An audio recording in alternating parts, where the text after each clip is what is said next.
I'm triggered by trigger warnings. It's the same feeling I get when someone I'm in love with sends a message that says, hey, we need to talk.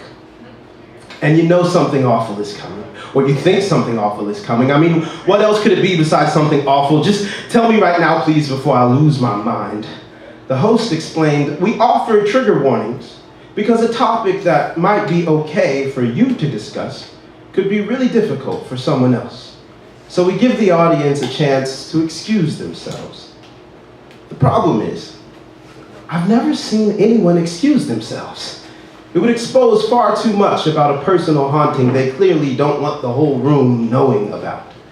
I got a little confused by the explanation. If something feels okay for me to talk about, how do I know if it's difficult for someone else? For example, I read a poem about my father. Trigger warning.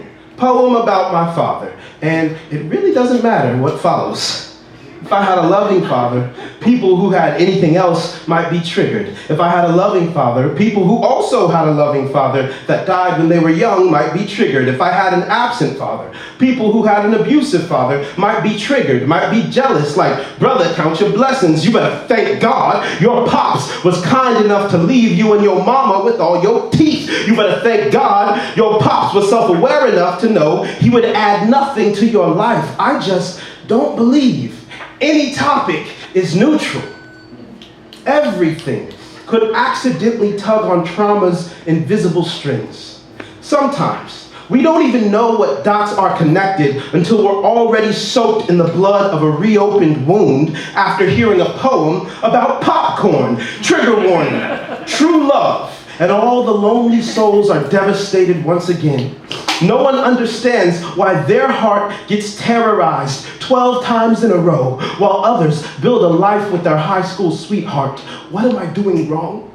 Why am I not enough? I just don't believe a room full of strangers gathered with the intention of bearing their souls can ever be a safe place. This is dangerous work, but healing comes when we confront our fears. Trigger warning, trigger warning. This whole concept seems inconsistent to me.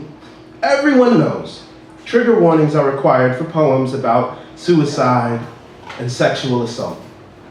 But never once have I heard anyone issue warnings for society's greatest offenses. Never once have I heard anyone caution a room full of global majorities. Trigger warning, white supremacy. Trigger warning, racism. Trigger warning, colonization. Trigger warning, police brutality. It's like our suffering is so normalized. Everyone expects us to be fine with hearing it described in poetic detail, including ourselves. Everyone expects us not to be triggered by the literal triggers aimed at our existence. Later in the evening, a black man stood on stage and said, trigger warning, the world is ending.